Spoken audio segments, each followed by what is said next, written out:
Welcome to today's video.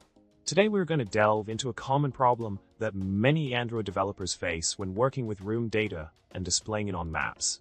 The problem lies in deciding between two different view model approaches to fetch data. Now, let's talk about the solution to this problem.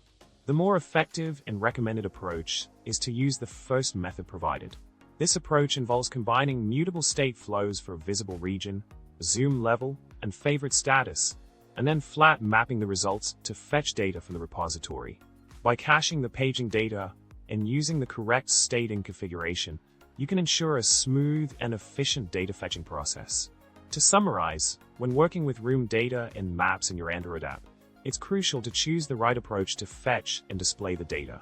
By following the recommended solution and implementing the code provided, you can optimize your data retrieval process and enhance the overall performance of your app. Thanks for watching, and don't forget to subscribe, like, and comment below with your thoughts.